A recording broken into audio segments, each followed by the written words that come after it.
किसान भाइयों, आज की इस वीडियो में हम लोग बात करेंगे कि गेहूं की फसल में बालियां निकलते समय हमें किन किन बातों का ध्यान रखना चाहिए, कौन सी गलतियों को नहीं करना चाहिए। इस समय पर किसान भाई कुछ चुनिंदा गलतियां जो कर रहे हैं जब आपके गेहूं की फसल में बालियां निकल रही हैं या फिर साथियों निकल चुकी हैं, आज की इस वीडियो में हम आप लोगों को इसी के बारे में विस्तार रूप से जानकारी देने वाले हैं।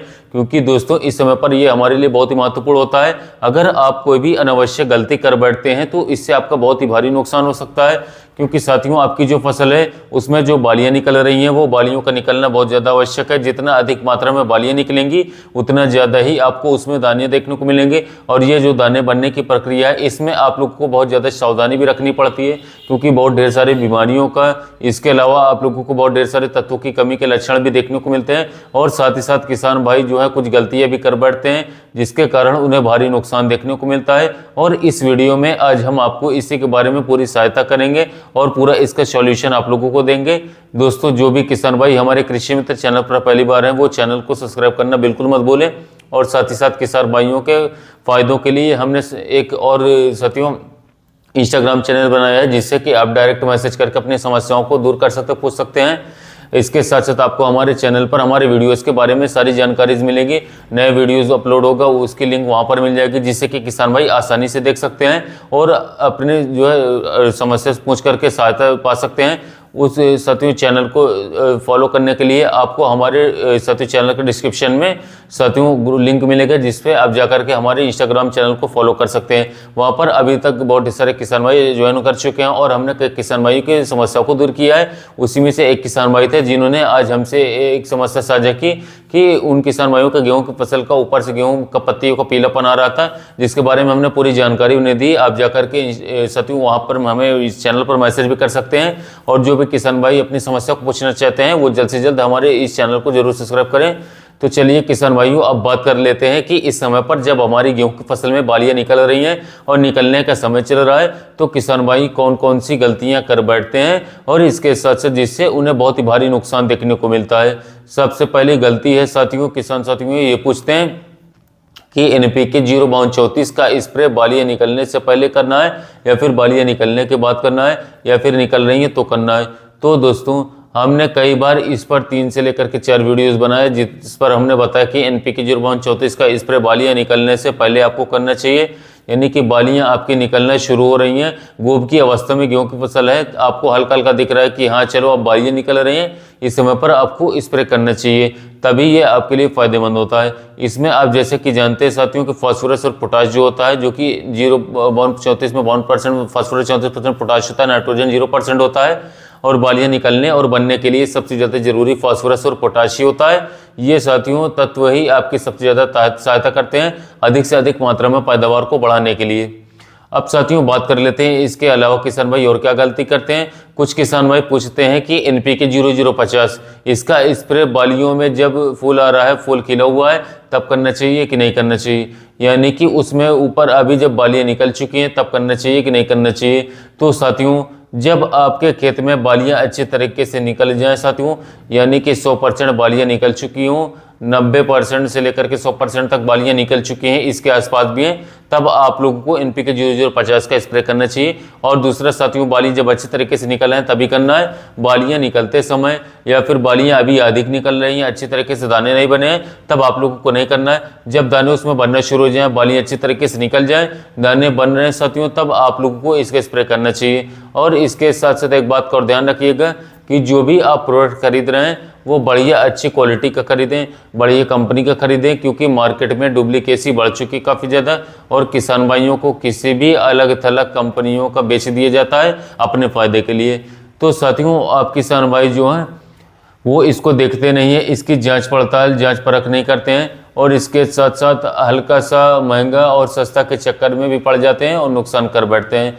तो इस बात का भी ध्यान रखिए कि आप जो प्रोडक्ट खरीद रहे हैं वो साथियों पहली बात तो बात करें तो अच्छा हो, अच्छी क्वालिटी का हो और इसके साथ अच्छी कंपनी का प्रोडक्ट हो, तभी आपको अच्छा रिजल्ट देखने को साथियों मिलता है और आपका जो प्रोडक्ट आप स्प्रे कर रहे हैं वो जल्दी काम भी करता है। इसके अलावा साथियों किसान भाई एक और बहुत बड़ी गलती कर बैठते हैं, जैसे कि साथियों NPK स्प्रे करते समय पर पूछते हैं कि क्या हमें इसमें यूरिया मिला दें। भाई आपको मैं बता दूं कि जब आप यूरिया मिला दोगे तो ये थोड़े ना पता है कि आप एनपीके में यूरिया मिलाने के बाद एनपीके का क्या हाल होगा, यानी कि उसके अंदर कौन सा नया केमिकल तैयार होगा, कौन सा नया कॉम्बिनेशन तैयार होगा। या तो आपने इतनी ज़्यादा पढ़ाई लिखाई की हो कि आपको पता हो कि क्या बन रहा हो, या फिर आपके पास पूरी केमिस्ट्री लैब हो, यानी कि रसायन विज्ञान की आपकी लैब हो, प्रयोगशाला हो, जिसमें आप जांच परख कर सको। तो ऐसा आप नहीं कर सकते, या कुछ किसान भाई कर भी सकते हैं। जैसे कि इस वीडियो में कई किसान भाई कमेंट करेंगे कि हमारे पास तो उपलब्ध है, तो सबके पास उपलब्ध नहीं किसान भाइयों। तो इसलिए आप लोग यूरिया बिल्कुल मत मिला एनपीके में, क्योंकि यूरिया मिलाने से कई बार क्या होता है कि गेहूं की फसल जो होती है वो पीला पड़ने लगती है। आज की हमारी एक वीडियो में किसान भाइयों ने पूछा कि हमारा ऊपर का गेहूं पीला पना रहा है, इसका सबसे बड़ा कारण है कि किसी किसान भाई ने यूरिया का स्प्रे कर दिया है, क्योंकि बालियाँ निकलते समय यूरिया का कोई काम नहीं होता है। आपको यूरिया बिल्कुल भी नहीं डालना चाहिए, ना ही स्प्रे करना चाहिए, ना ही साथियों आप लोगों को उसमें छिटाना चाहिए किसी भी अन्य खाद के साथ मिला करके। तो ये भी साथियों आपकी बहुत बड़ी गलती होती है कि आप एनपीके में यूरिया मिला दे रहे हैं, उसी में जिंक मिलाना है, उसी में सल्फर मिलाना है, उसी में कुछ और मिला देना है। तो ऐसा बिल्कुल मत करें। अगर आप एनपीके का स्प्रे कर रहे हैं तो एनपीके का ही स्प्रे करें। हालांकि साथियों एनपीके में आप 3-4 चीज़ें मिला सकते हैं। जैसे कि साथियों आप किसी भी प्रकार के फंगिसाइड का स्प्रे करना चाहते हैं, जैसे कि मान लीजिए आपके गेहूं के खेत में कोई बीमारी लग गई, कोई फंगस का अटैक हो गया, रोग लग गया है, तो आप फंगिसाइड को मिला सकते हैं, इंसेक्टिसाइड को मिला सकते हैं, और इसके साथ के सागरिका को मिला करके डाल सकते हैं। लेकिन आप उसमें यूरिया मिला दीजिए, जिंक मिला दीजिए, सल्फर मिला दीजिए, ये मत मिलाइए साथियों। इंसेक्टिसाइड और इसके साथ जो फंगिसाइड होता है इसको मिलाने से कोई उतना नुकसान आप लोग को देखने को नहीं मिलता है। हालांकि साथियों इसको भी नहीं मिलाना चाहिए क्योंकि उसमें भी केमिकल होता है। लेकिन किसान भाई ये कहते हैं कि हमको ज़्यादा लागत पड़ती है, क्यों? क्योंकि जो मशीन होती है वो कुछ किसान भाई उसको किराए पर खरीद करके लाते हैं दुकानदारों से। जैसे कि हमारे यहाँ इलाके में क्या होता है कि किसान भाई जो होते हैं वो बीज भंडार की दुकानों से मशीनों को किराए पर लेकर के आते हैं। जैसे कि एक दिन का 200 रुपये भाड़ा रहता है, 250 रुपये भाड़ा रहता है, जैसा भी भाड़ा रहता है, तो उससे क्या होता है उनका कॉस्ट बढ़ जाता है, यानी कि उनकी लागत बढ़ जाती है। अगर आप स्प्रे कर रहे हैं, मान लीजिए एनपीके का अलग करेंगे या फिर आप जो है फंगिसाइड इंसेक्टिसाइड का अलग स्प्रे करेंगे, तो आप लोगों को 2-3 दिन 4 दिन लगातार करना होगा। जितना आपके पास खेत है, जितना आपकी फसल लगाई हुई है, तो उससे आपकी लागत बढ़ती है। तो ये एक समस्या आती है हमारी। इसलिए साथियों हम लोग रिकमेंड करते हैं किसान भाइयों की आप इंसेक्टिसाइड, इसके साथ फंगिसाइड और एनपीके को आपस में कॉम्बिनेशन मिला करके स्प्रे करो। लेकिन सल्फर, यूरिया, जिंक और भी जितने तमाम सारे केमिकल्स आते हैं इन सभी को उतना नहीं मिलाना चाहिए, क्योंकि इनका जो रिएक्शन होता है वो कभी कभी बहुत ज़्यादा निगेटिव हो जाता है, उल्टा हो जाता है और गेहूँ पीला पड़ने लगता है, या फिर उसमें बीमारी लग जाती है, रोग लग जाता है। इसके अलावा हमारी जो बालियाँ होती हैं वो सूखने लगती और दाने हमारे पतले हो जाते हैं।